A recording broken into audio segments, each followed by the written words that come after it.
Buenas tardes a todos.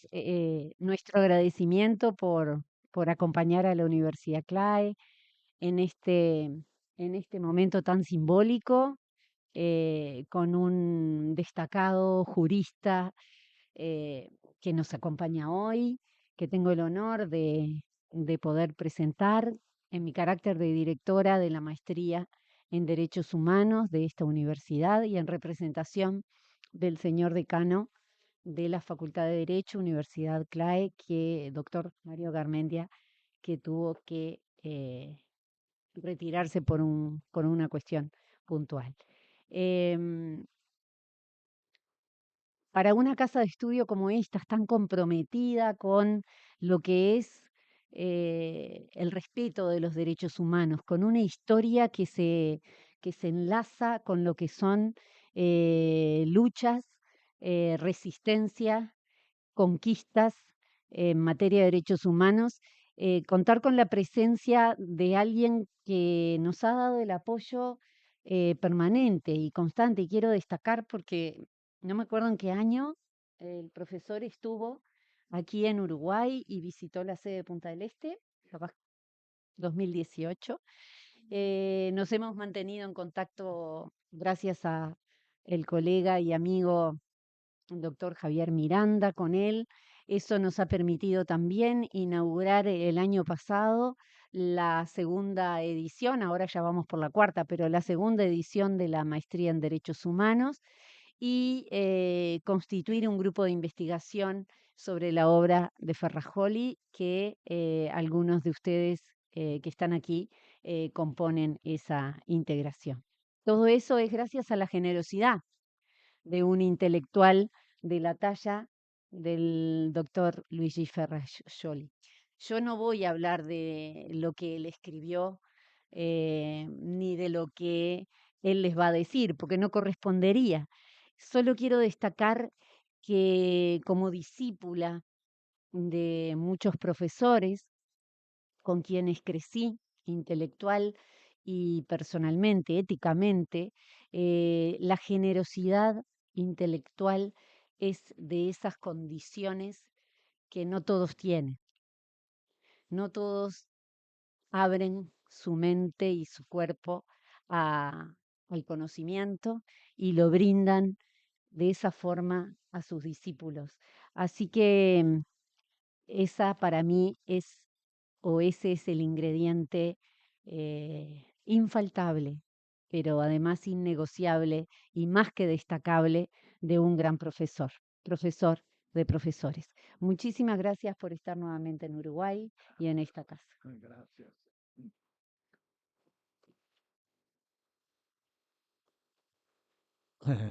Deseo ante todo agradecer a la Universidad CLAE y todos vosotros por vuestra presencia. Y agradecer también eh, a Ariana por su, por su presentación y a Javier Miranda también por haber organizado este encuentro sobre el tema de la paz y de la guerra. Eh, yo creo que podemos decir que la guerra è il máximo crimen contra la humanidad, sin paragone con cualquier otro tipo de ilícito. Beccaria decía que, Cesare Beccaria, che la pena di muerte è una guerra. Un attimo. Sì, ma non puedo. Lo va a ver, dale. Vai. Cesare Beccaria decía que la pena de muerte es la guerra de del Estado contra sus ciudadanos. Nosotros podemos decir también eh, que la guerra es una pena de muerte, implica a personas inocentes, no solamente a las personas que viven en el país agredido, el país hostil, también una lesión de los ciudadanos. Immanuel Kant decía que eh, enviar soldados en guerra significa tratar estos soldados, estos militares, como, como bestiame, como no personas. Sacrificar su identità de persona e tratarle como una propiedad privada.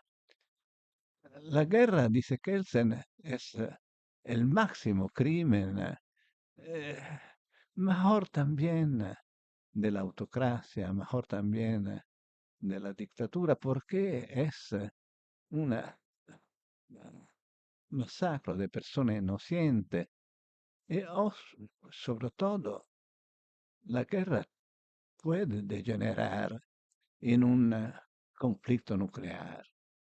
Per mi generación, yo soy muy viejo, por muchos años ha sido un tabú la posibilidad de una guerra eh, entre potencias nucleares que significaría la extinción de la humanidad.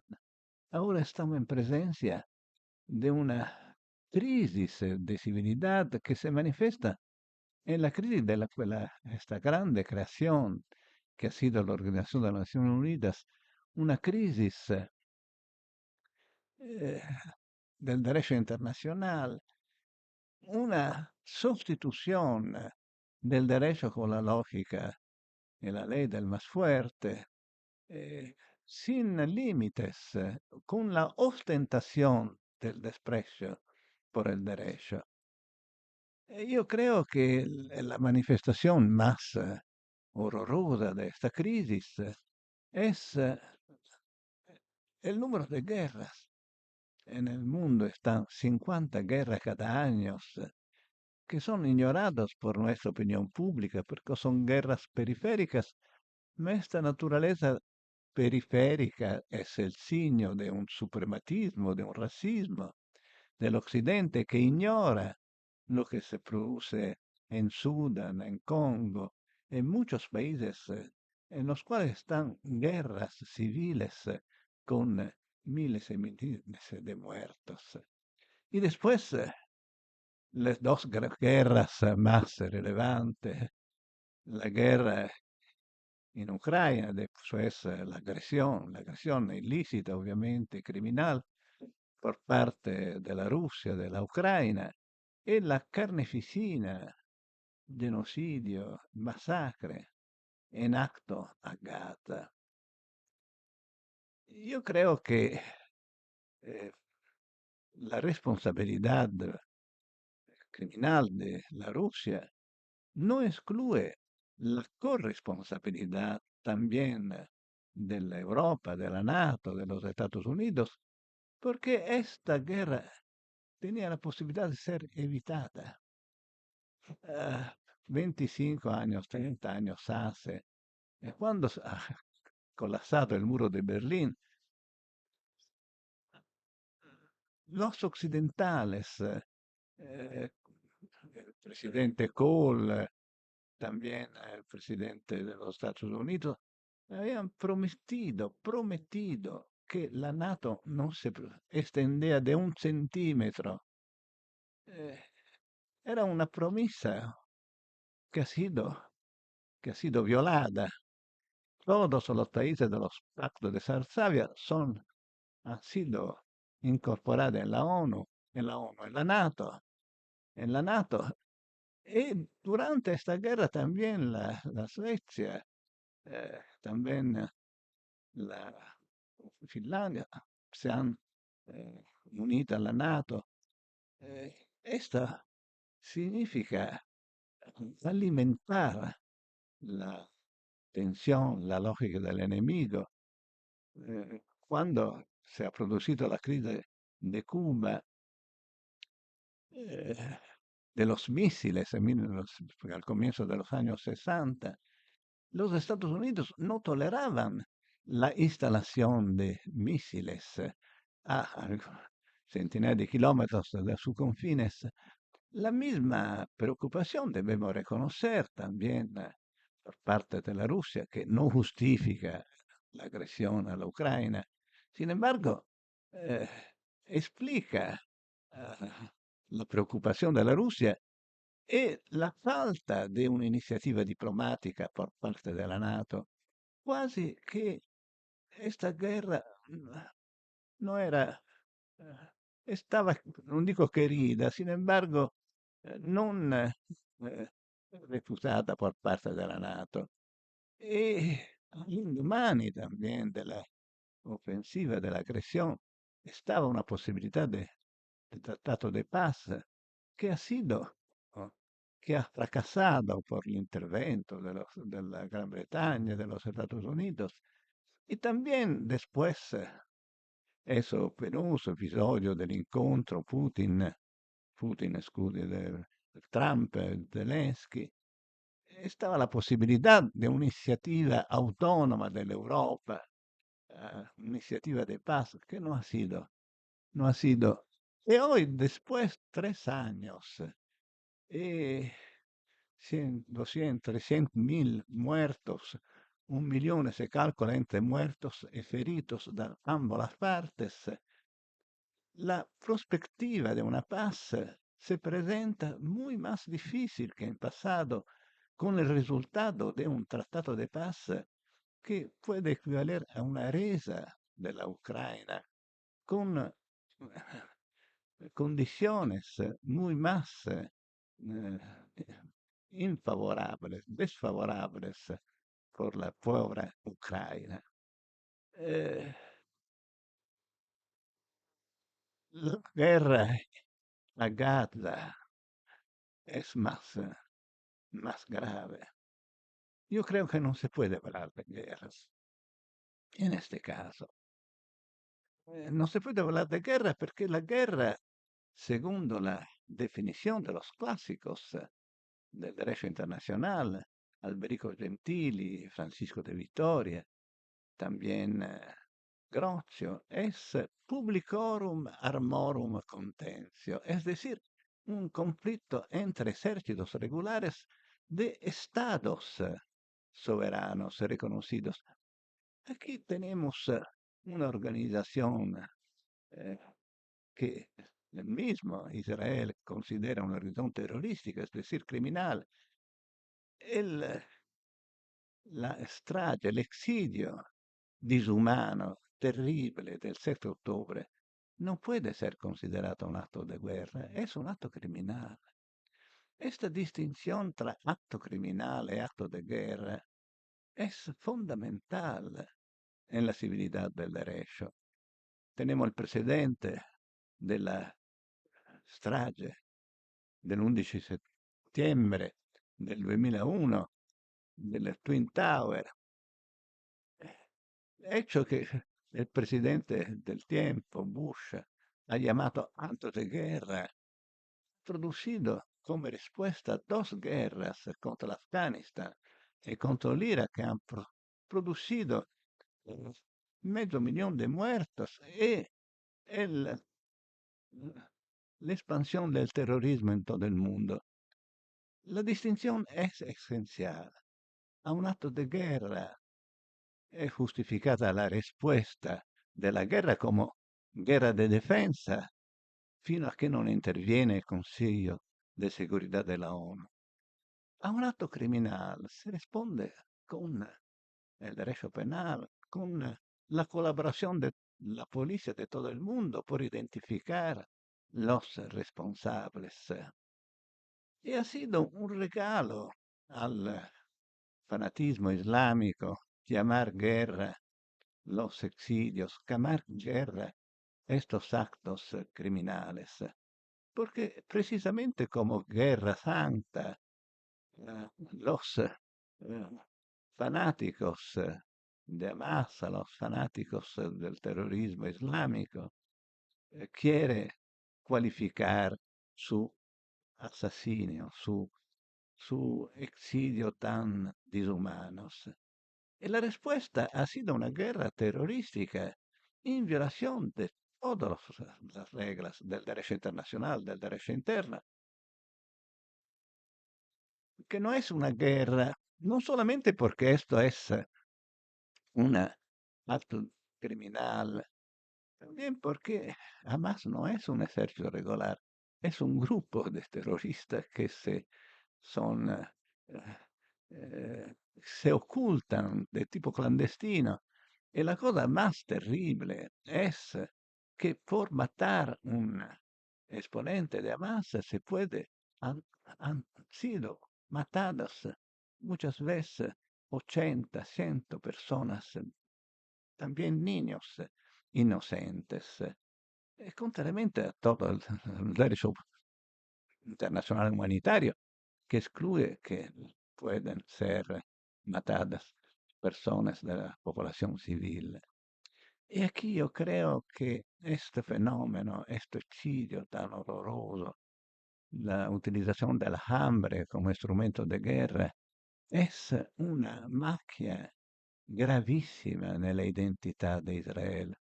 Io creo che es la máxima offesa, il massimo oltrajo a la sacra memoria del Holocausto de los judíos. Yo creo que eh, el hecho que fue un Estado con un pueblo que ha una historia de persecuciones milenaria como los judíos,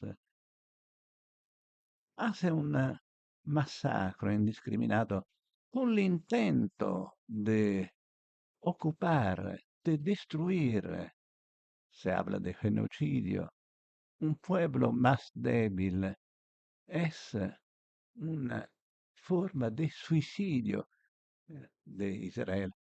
El título de un libro de una cara amiga, Anna Foa, hija de Vittorio Foa, que es judía, se intitula precisamente El suicidio de Israel. Pues bien, yo creo que estamos en presencia de una expansión de la noción de guerra de defensa, con una expansión in- della- del significato de defensa, que es también considerata tal la defensa preventiva. Putin justifica su agresión como defensa preventiva contra la expansión de la NATO. Y la misma cosa se ha producido como defensa preventiva por parte de la NATO en Yugoslavia. Eh, eh, y los ataques de Israel al Irán, al Líbano, a la Siria. eh, y por otro lado, una expansión del concepto de guerra. Guerra no son solamente las agresiones de los estados, mas también los actos criminales. Estamos en presencia de un colapso del lenguaje jurídico, de las categorías elementares del derecho internacional.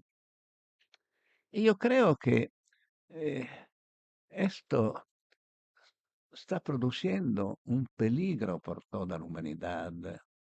Eh, en Europa se ha producido una carrera a los armamentos por el servilismo respecto a los Estados Unidos, que es una carrera totalmente insensata, perché es imposible que l'Europa eh, puede tener la misma potencia nuclear. La Rusia tiene 6.000 testadas nucleares, 50 de los cuales son suficientes a destruir la humanidad. Y muchas veces Putin ha declarado que puede utilizar en un día, destruir todas las ciudades de la Europa, todas las capitales de la Europa.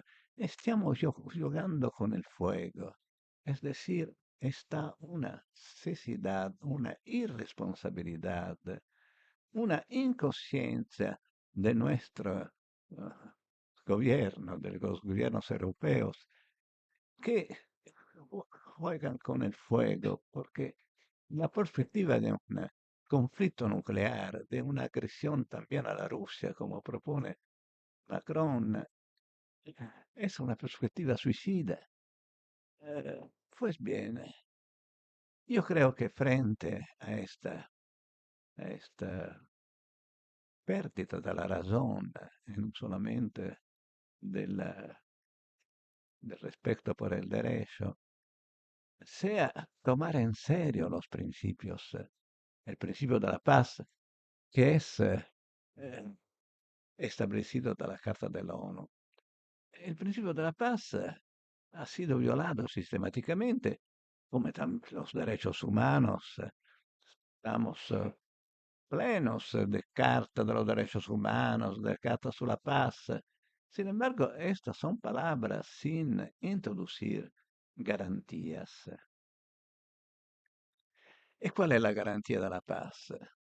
En el proyecto de construcción de la tierra que hemos propuesto a la discusión pública, hemos decidido que la única garantía no es tratados, sí, naturalmente deben ser defendidos, tratados de no proliferación atómica, es la prohibición como crímenes contra la humanidad de cualquier tipo de producción, de comercio y de detención de armas, de cualquier tipo de arma de fuego.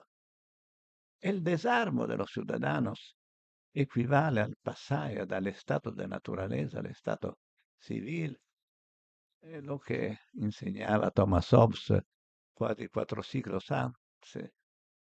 Hoy el estado de naturaleza es muy más destructivo del estado de naturaleza ipotizado da Thomas Hobbes, porque tenemos una capacidad destructiva non paragonable.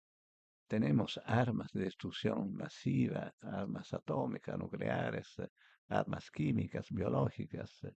Tenemos un desarrollo industrial ecológicamente insostenible que producirá la inhabitabilidad de la Tierra. Estos son flagelos respecto a los cuales nuestros gobernantes no hacen nada.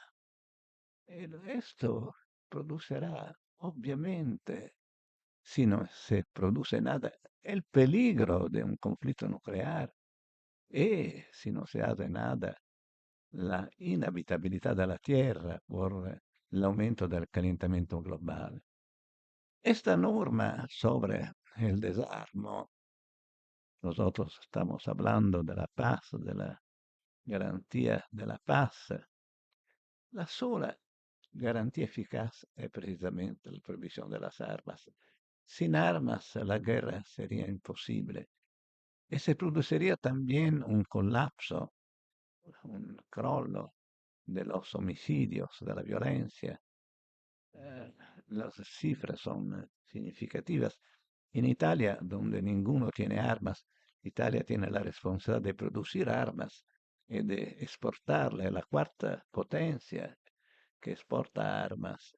Sin embargo, nella società italiana io conosco muchas personas, no conozco ninguno que tiene armas. Noi- las armas no hace parte del... En Brasil son 50.000, in Italia 300, di quales 140 femminicidios domésticos. Y la misma cosa se puede decir de los Estados Unidos, donde está un masacre al día. Esta es una locura. Debemos ser conscientes de la corresponsabilidad moral al confín.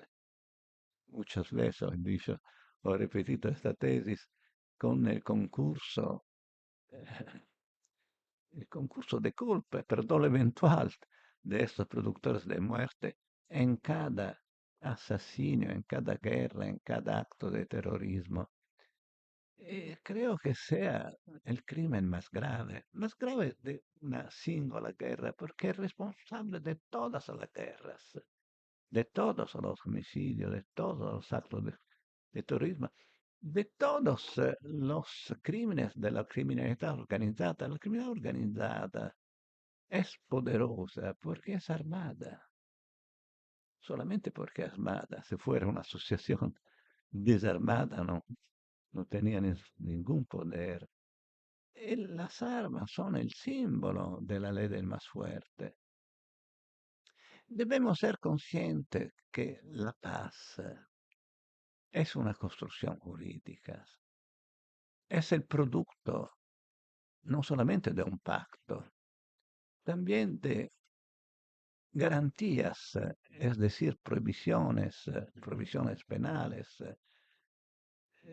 idóneas a garantizar la paz, a impedir las guerras. Es una tesis de Manuel Kant. Lo que es natural es la guerra, el bellum omnium contra omnes, la ley del más fuerte. Es decir, el conflicto permanente entre las personas. La paz es el producto de una construcción, el producto artificial de un pacto y de sus garantías. Yo creo que la misma cosa se puede decir por la democracia. También la democracia no es un fenómeno natural, es un complejo fenómeno institucional que es el fruto, el producto de instituciones públicas, instituciones de garantías que garantizan la manifestación de la voluntad popular, la democracia política y también los límites constitucionales, la garantía de los derechos de todos, la separación de los poderes. Es una construcción muy compleja y la cosa increíble y paradoxal, la más penosa, es que en un momento, en tiempo en los cuales sin precedente en la historia, por la primera vez en la historia, está el peligro de una extinción de la humanidad. El calentamiento global es cada año más rápido. La transición ecológica nunca más è iniciada. En los espacios de un siglo y medio, 2 siglos, la Tierra será inhabitable.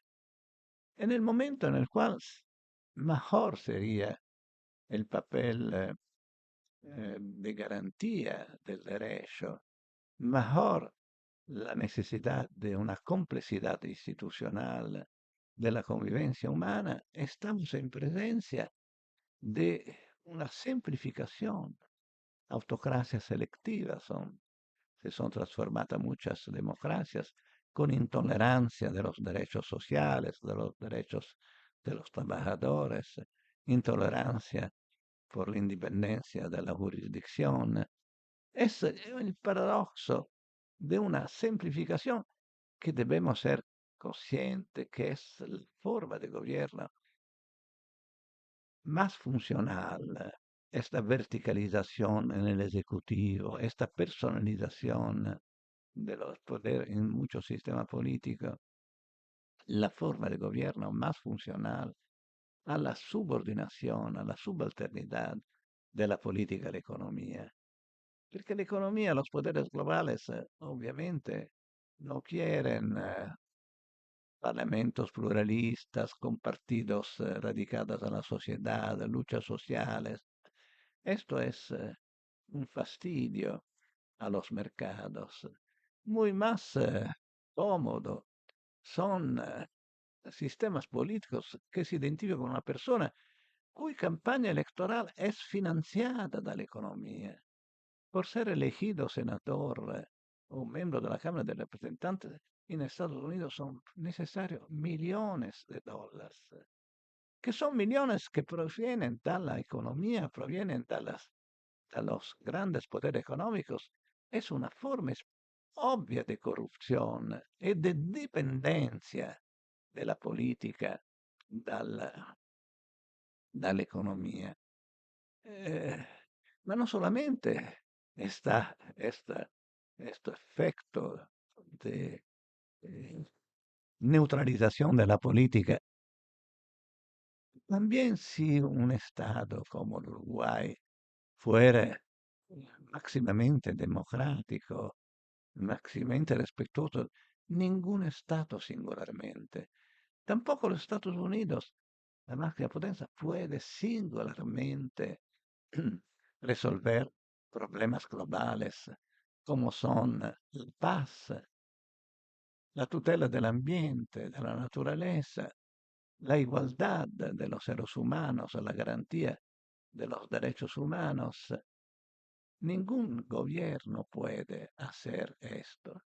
Hoy, con la globalización, que es un fenómeno nuevo, respecto al 45 y 48, è cambiata la geografía de los poderes más poderosos son fuera de los confines estatales, fuera del control político también de la democracia, fuera del control del derecho constitucional, por ejemplo, del Uruguay o de Italia, también de los Estados Unidos, y requiere una respuesta global que solamente una replanteación de la Casa de la ONU como Constitución de la Tierra puede resolver.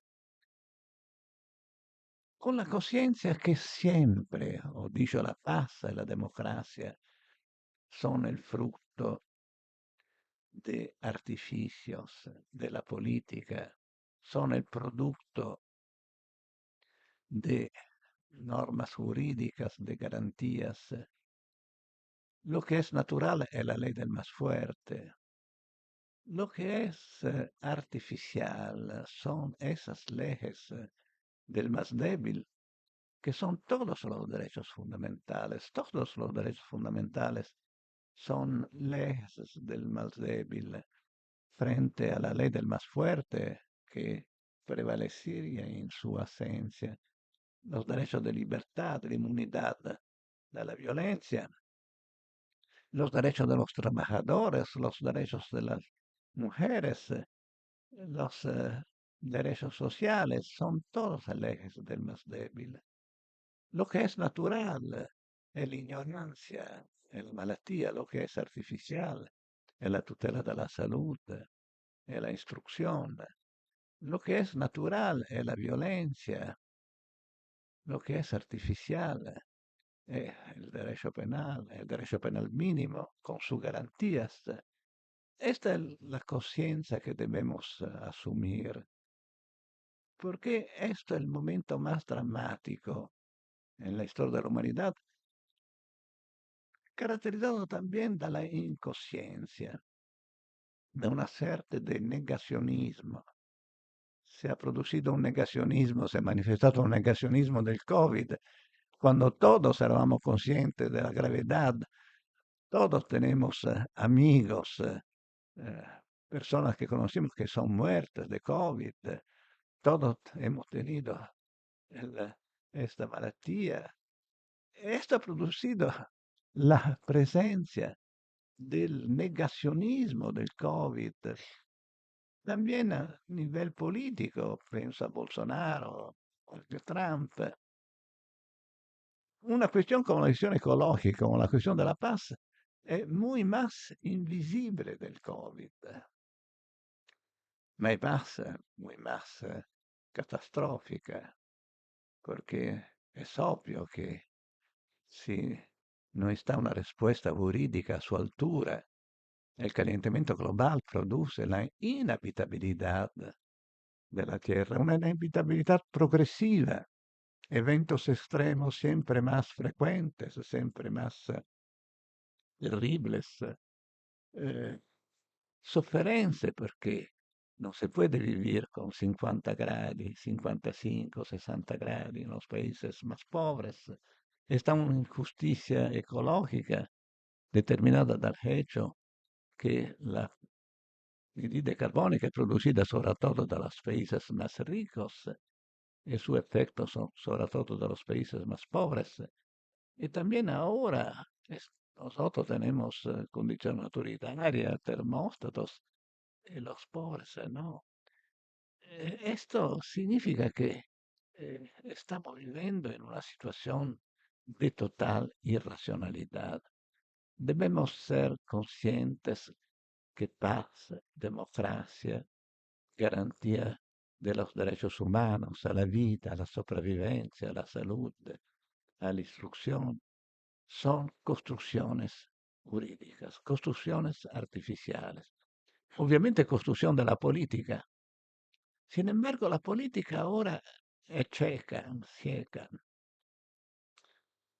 subordinata all'economia, malata de presentismo y de localismo.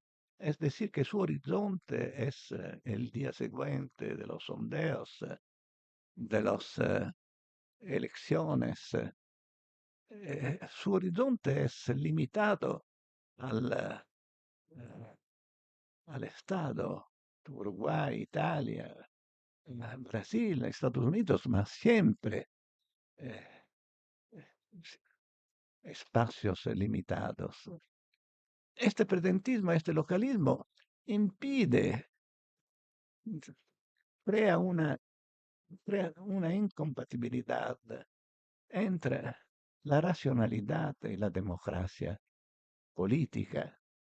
Y creo que l'unica respuesta per superar esta incompatibilidad, por llegar a la altura de los desafíos globales que requiere respuesta global, la única respuesta realística, hablaremos mañana de esto perfecto, es un nuevo pacto, una replantación radical. No es suficiente suprimir el derecho, el derecho de veto de las potencias, cinco potencias.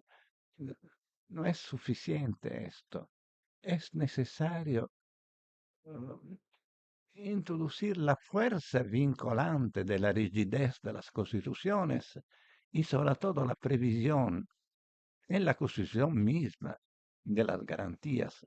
Ante todo, como he dicho, la garantía que consiste en la prohibición de las armas, la garantía del medio ambiente, de un dominio constitucional, la sustracción al mercado de bienes comunes, de bienes vitales de la naturaleza, un servicio sanitario global, una renta de ciudadanía global, financiada con un fisco global realmente progresivo. Están riquezas terminadas que no tiene sentido. 470.000 millones de dólares en la riqueza de Elon Musk. Una riqueza también ilegal porque construida a través sus satélites in violación de un tratado. Es un tratado del 1967 que declara el espacio exatmosférico patrimonio común de la humanidad, cuya utilización debe ser a beneficio en el interés de todos. Tanto que hemos pensado en una class action universal por indebito arricchimento contra esta indebito arricchimento. Ma creo que un fisco global hoy es obviamente una necesidad y sobre todo la construcción de una esfera global a la altura de esos poderes salvajes, sobre todo a la altura de las amenazas de la guerra.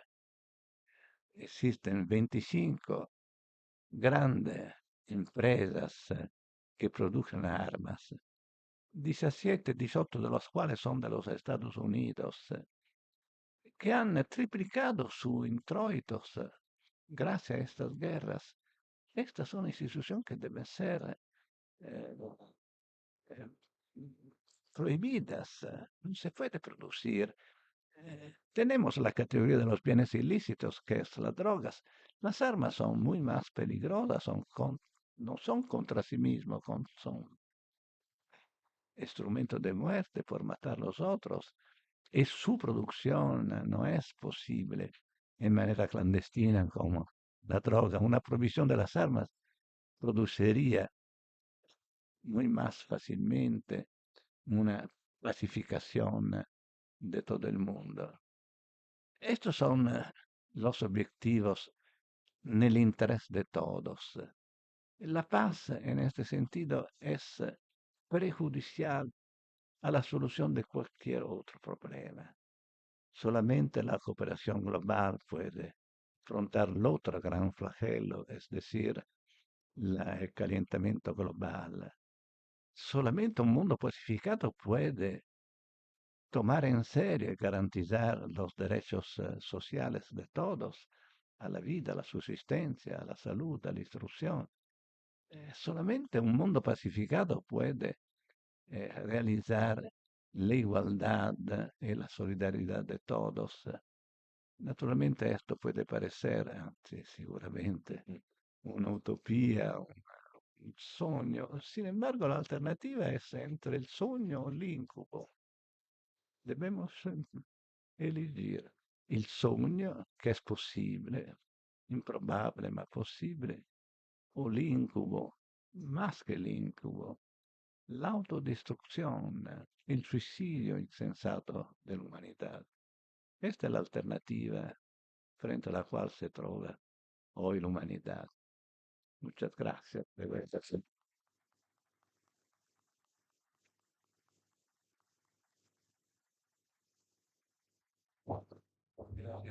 profesor Ferraioli. Ecco, gracias, profesor Ferraioli.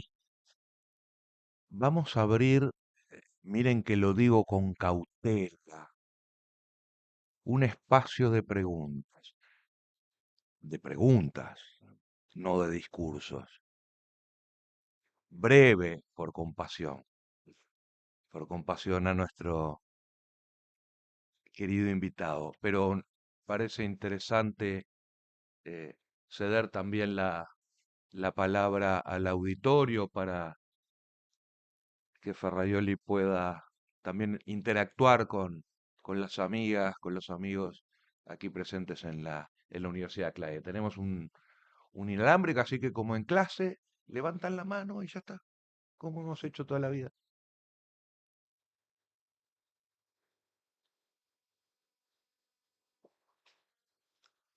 Igual que en clase, todos tienen timidez, ¿eh? La professora Marina Blenjo. Bueno, yo para que vayan pensando en ese pequeño aportecito que les estamos pidiendo, creo que lo que dijo el profesor nos obliga, nos interpela, ¿no?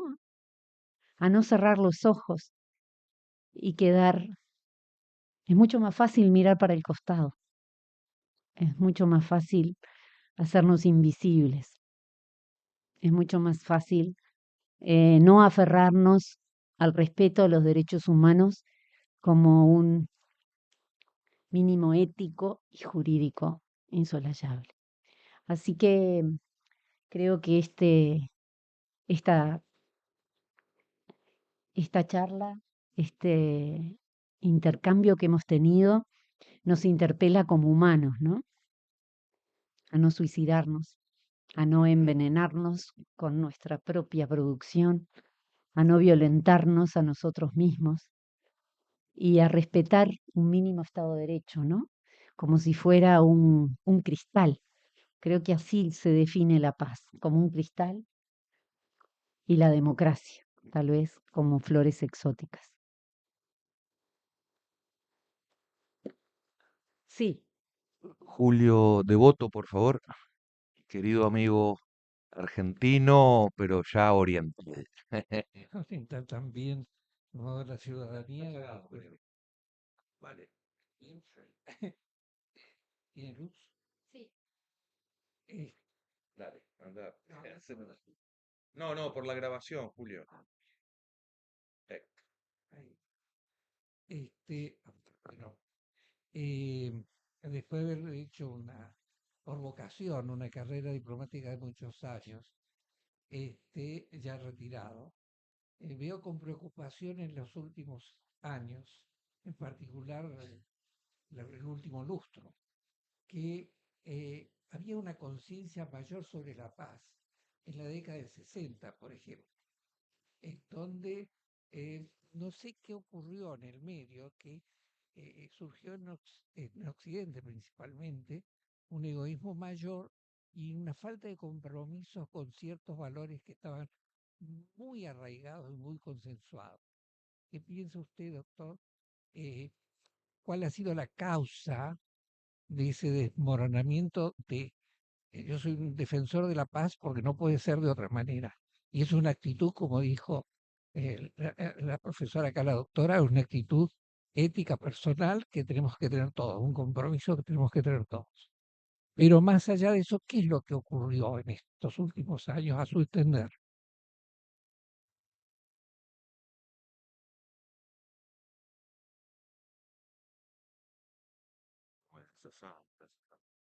Debemos tomar conciencia que es posible la locura colectiva. Es muy racional lo que se pasa, también autolesionista. L'Europa es el ejemplo de esto, autolesionismo. L'Europa podría garantizar la paz attraverso un'iniziativa diplomatica, mostrando non il volto de las armas, ma il volto de la diplomacia, también il volto de la posibilidad de recuperar la Rusia a su presencia, a su tradición europea. La Rusia hace parte de la Europa. Es totalmente autolesionista, un signo de servilismo de los Estados Unidos, los cuales a su vez son totalmente racionales. No tiene sentido. Por otra parte, a Gaza está un crimen injustificable la idea que se pueda suprimir a un pueblo en nombre de una tradición de 2000 años hace. Sería como si la Italia pretendería de recuperar todo el Mediterráneo, media Europa, porque el Imperio Romano ha sido contemporáneo a la vieja Israel. Debemos ser conscientes que es posible la follia. Por eso es necesario un activismo de la sociedad, de la razón, de la cultura, de la ciencia jurídica, que debe denunciar como irracional e autolesionista esta política. Esiste un conformismo en la NATO, el hecho que se ha determinada esta, obviamente, solidaridad con Ucrania, ma la verdadera solidaridad con Ucrania no es alimentar la guerra, ma sería un'iniziativa de paz, con todo el peso de la NATO, todo el peso que tiene, la potencia que tiene la NATO, que tiene también la China, insomma, todos son por la paz. Naturalmente con una tratativa que garantizca ambas las partes. Eh, yo creo que hoy que estamos en el punto más bajo, sobre todo en materia de paz, es necesario que la abolición de las armas sea la palabra d'ordine del movimiento pacifista. El movimiento pacifista debe ser un movimiento contra las armas, todas las armas, a garantía también de la seguridad interna contra los homicidios, que son prevalentemente el 80% con armas. La necesidad de una difusión de esta conciencia, también del miedo, el miedo de la guerra nuclear, el miedo del calentamiento global, que es un miedo racional, el mismo miedo que ha inspirado el contrato social de Thomas Hobbes y la fase perpetua di Kant. Ma ahora el problema es muy más dramático que 2 siglos o 4 siglos antes, porque la capacidad destructiva que tenemos es infinitamente mejor. Profesor Carrizo, por favor. Bueno, claro, si Carrizo te deja. Dale. No, mi pregunta es básicamente, digo, si tenemos un imperio como es el de Estados Unidos, con un presidente, digo, que dice a sus mismos políticos y turistas, eh, que, que bueno, que deroguen leyes que tienen hacia sus empresas nacionales que están en distintos países, que deroguen leyes porque no pueden, digamos, corromper, digo, a gobiernos por las leyes que ellos mismos han puesto en su gobierno. Entonces, ¿cómo se puede llegar a una, como usted decía, a una constitución mundial, digo, cuando tenemos el imperio más grande, digo, que la está rompiendo? Con la misma razón con la cual se ha construido el Estado de Derecho. Antes estaba el bellum contra omnes, la guerra de religión, las guerras civiles. Siempre el progreso se ha producido por iniciativa de la política y de la razón, del derecho y de la razón. Y la oposición a Trump pasa, no puede ser elegido, su economía está colapsando, no puede ser un alibi por la inercia, por la inactividad de la sociedad civil. Precisamente porque está un fenómeno como Trump, como Bolsonaro, que ahora está ubicado fortunatamente por su país, es necesario proponer una alternativa a la altura de los verdaderos problemas, que sea capaz de movilizar la opinión pública attorno a un progetto che podemos decir luminoso, un futuro de igualdad, de paz, de civilidad. Esto es el producto de la política, de la movilización. Nada es natural. El Estado de Derecho, la democracia en Uruguay, no ha sido un regalo de la naturaleza, ha sido el producto de los padres constituyentes. La misma cosa podemos decir de la democracia italiana, el fruto de la resistencia al fascismo, de la liberación, de la constitución. Todo es el producto de los hombres. Yo creo que el pesimismo extremo, sin alternativas, è la misma cosa dell'ottimismo estremo, della tesi che no hay alternativas. Las alternativas existen. Es nuestro papel, el papel de todos, ante todo de los juristas, esta es una facultad de derecho, que deben darse cargo de estos problemas y transformarse en una ciencia de la transformación, contrariamente a su tradición conservatrice. L'orizzonte costituzionale favorisce la trasformazione della scienza giuridica in una scienza del progresso, della salvaguardia dell'umanità, che non è una cosa tradicional, es una cosa totalmente nueva, porque son nuevos los flagelos respecto al pasado. Dos preguntas más.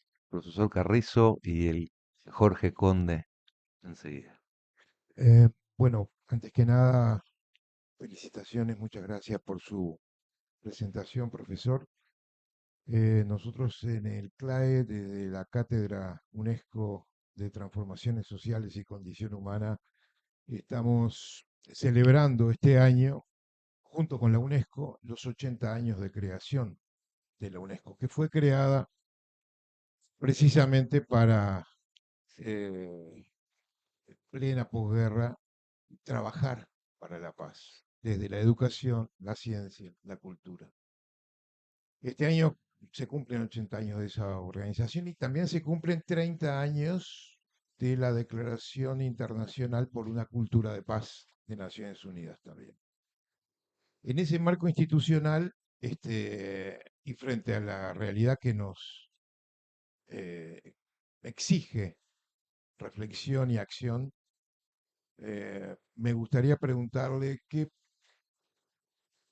reflexión puede tener sobre el sistema actual de las Naciones Unidas, qué refreshing, qué reactualización merece, ya que la realidad es bastante más complicada que lo que se planteó en sus orígenes.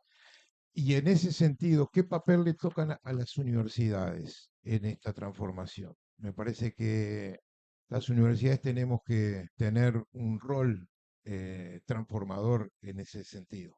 Gracias. Io credo che precisamente estas iniciativas de la Cátedra UNESCO por la tutela de la paz, la celebración también de la Carta de la ONU, 80 años el año próximo, puede ser la premisa por un nuevo compromiso, es decir, construir a nivel nacional y global Costituente Terra. Costituente Terra es una iniciativa de construcción del artificio jurídico.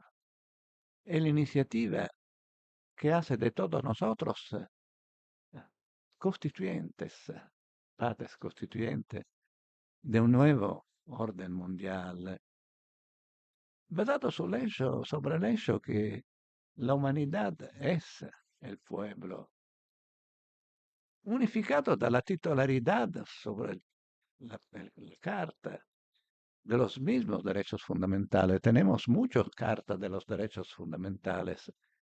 Y lo que más falta son las garantías, es decir, la construcción del artificio, la construcción de la paz, la construcción de la tutela del medio ambiente, la construcción de un servicio sanitario y de una instrucción global, de una garantía de la alimentación, de la subsistencia de todos, de un fisco global. Este, cos- promover en Uruguay, in Brasil, in Argentina, in Italia, in España, in Francia, Costituente Terra, in China, obviamente.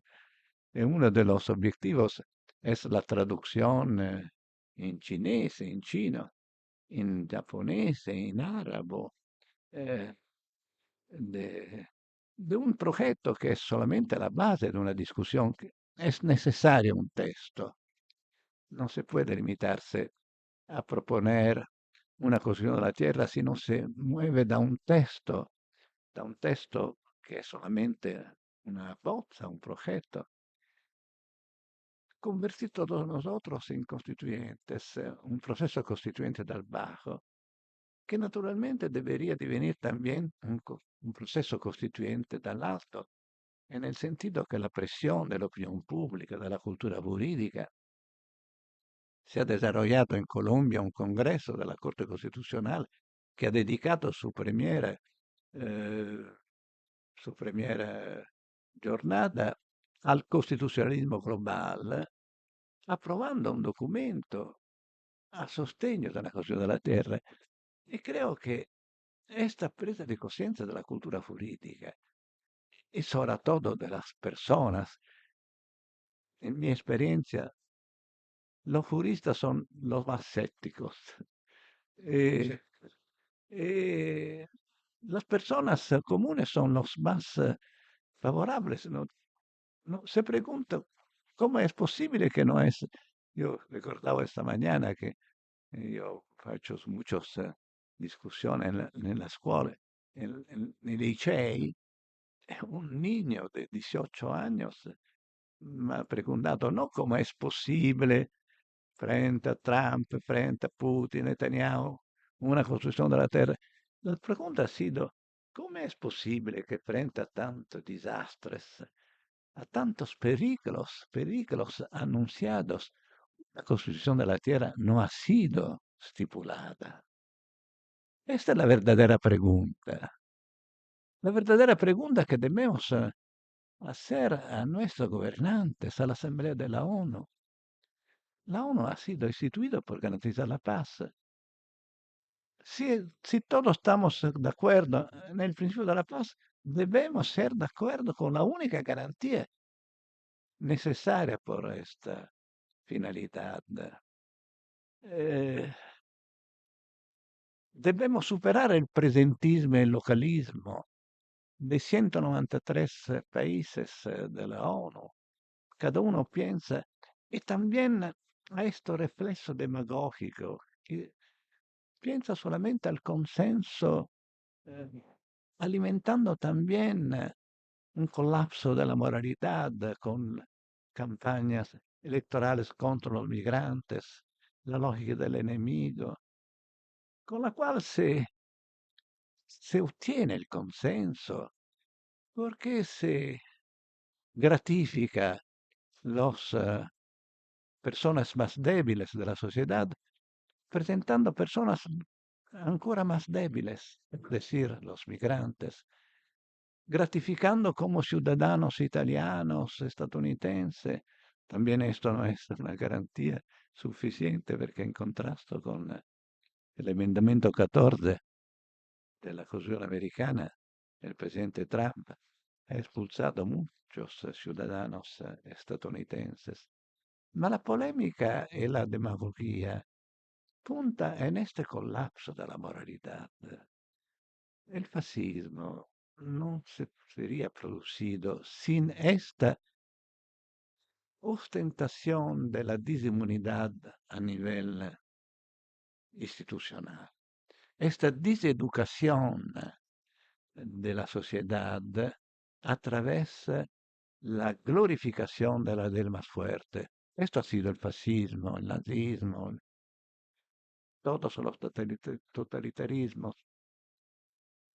E produce un colapso della moralità, un'impotencia, un consenso pasivo. Hoy estamos en presencia del peligro de un nuevo fascismo global que no tiene ovviamente la forma grotesca, caricaturale del fascismo storico, ma tiene la misma idea de la desigualdad entre los hombres, entre los seres humanos, la concepción jerárquica de la sociedad, eh, la falta de respeto de la dignidad de la persona, l'intolerancia por el disenso, l'intolerancia por las diferencias.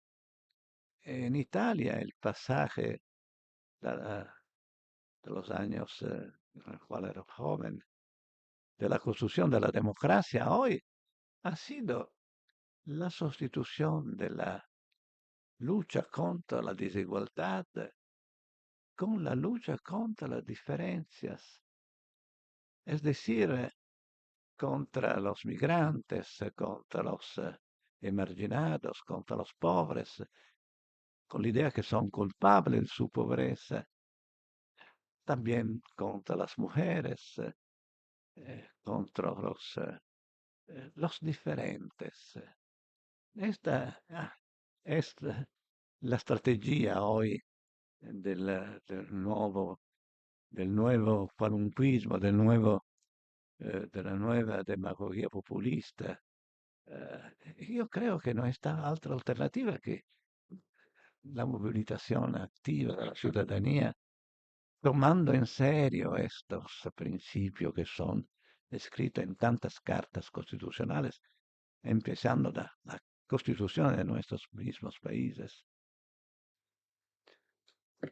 Yo pedí brevedad, pero sin éxito. Jorge Conde y enseguida cerramos. Por favor, Jorge. Para que va el micrófono. Gracias, profesor, por la exposición.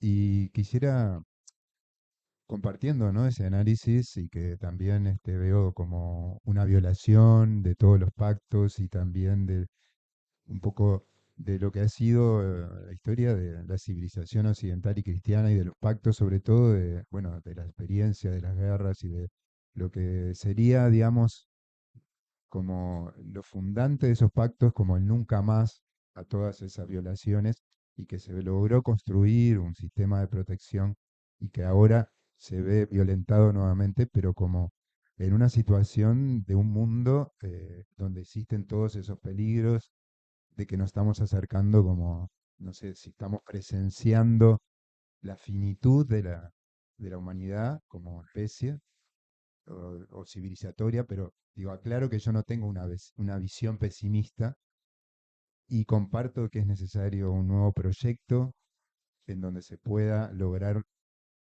una refundación.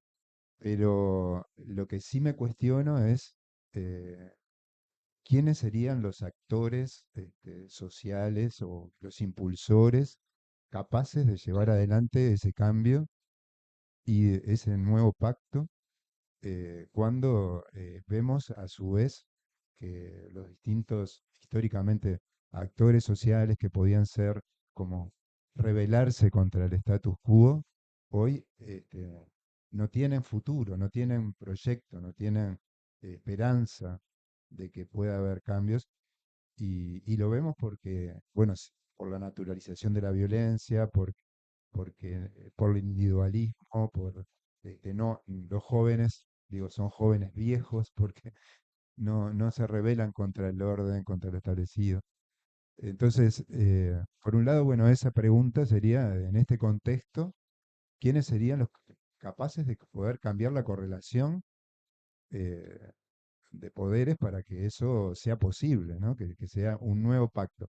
Y luego otra cosa vinculada también, pero es saliendo un poco de la visión nuestra occidental y cristiana, ¿cuál sería en este contexto el papel de China, ¿no? De lo que, eh, en la actualidad. Sí, Esa segunda la dejamos para la próxima. Hay capítulo. Sí, obviamente los actores de esta transformación pueden desarrollarse solamente si está un proyecto, si está una alternativa democrática, un diseño, una propuesta. Sin propuesta, sin proyecto, no es posible ninguna iniciativa. Yo creo que también la China podría ser interesada en este proyecto o previsto, hemos previsto, que se puede adherir también a singulas partes de la Constitución, no a toda la Constitución de la Tierra. Por ejemplo, un ordenamiento autocrático puede no compartir los derechos de libertad. C'è un'unica norma che deve ser sottoscritta da todos, es el desarme, la prohibición de las armas.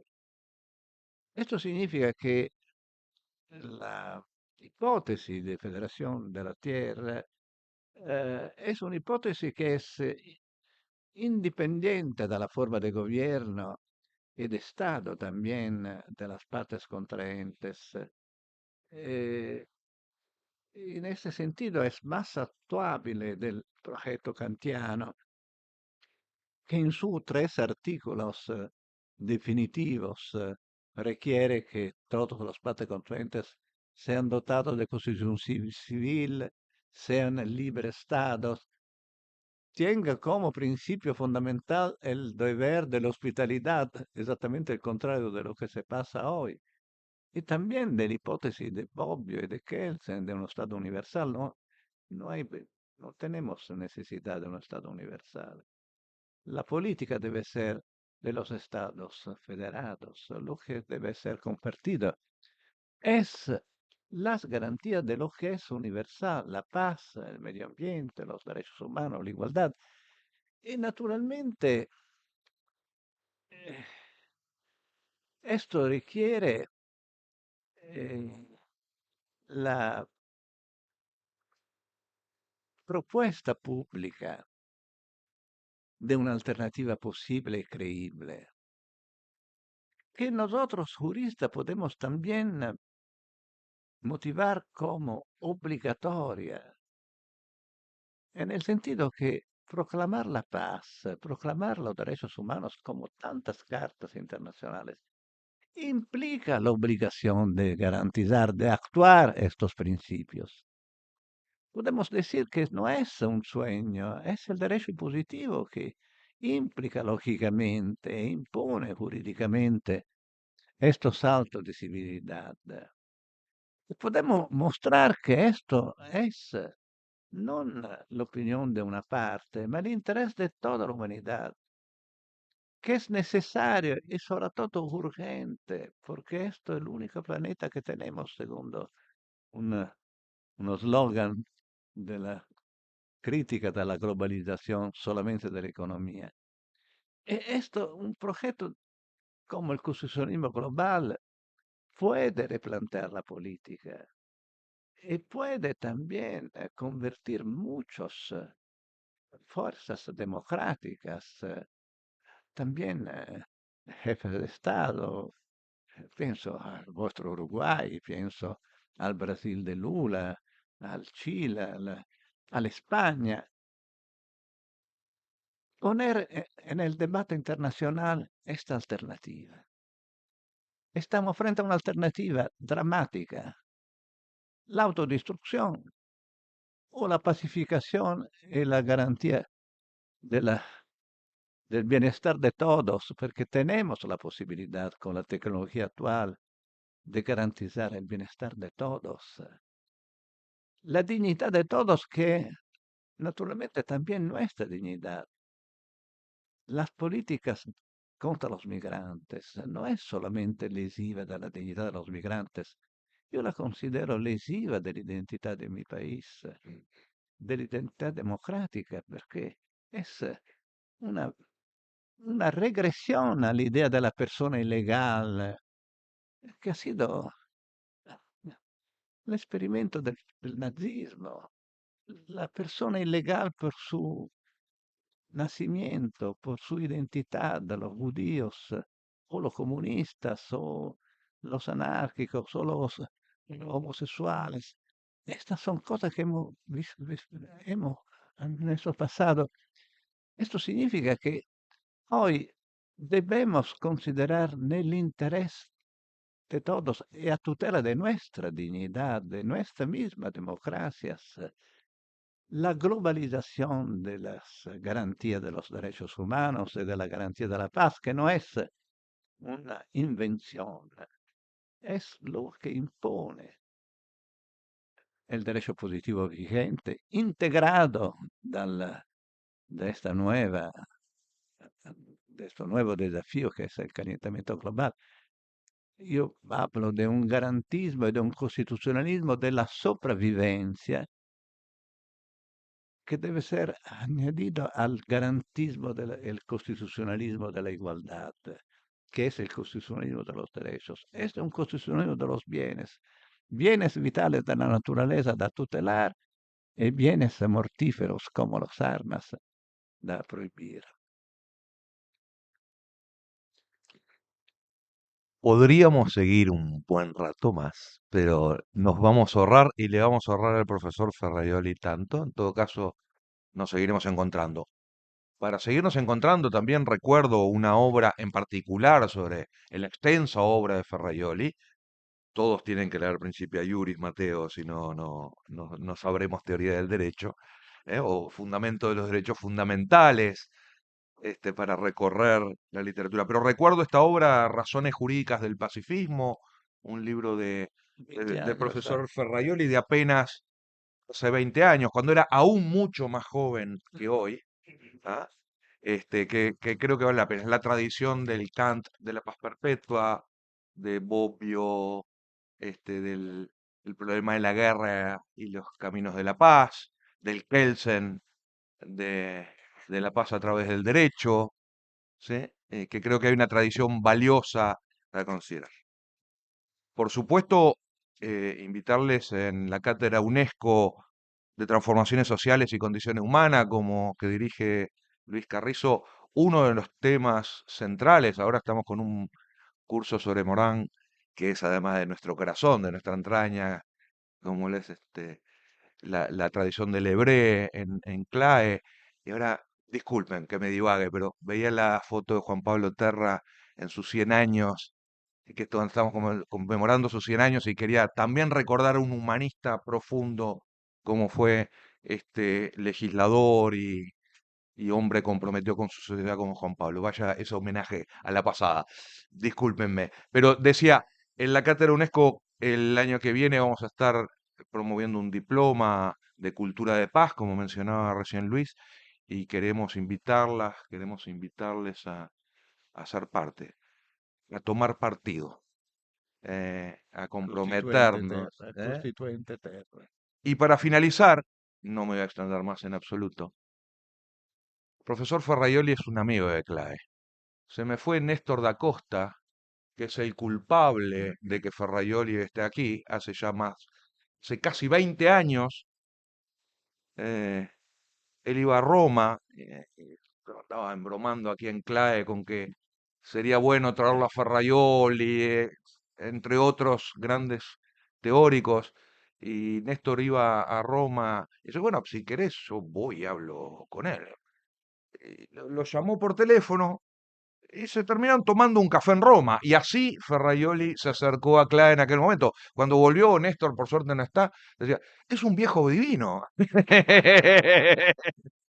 Ese es nuestro amigo Ferraioli, el profesor Ferraioli que nos ha acompañado en otras conferencias aquí en CLAE, que nos ha acompañado en nuestra apertura de cursos de la Facultad de Derecho el año pasado y de la Maestría de Derechos Humanos que coordina mi querida Mariana Blengio.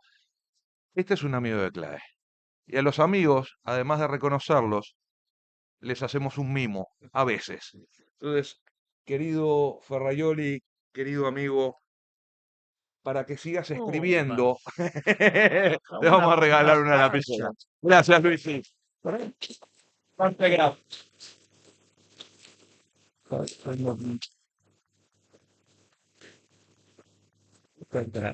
Una Parker, una cosa muy preciosa, Si escribís algo, ¿no? muy preciosa. Tenemos que leer. Gracias.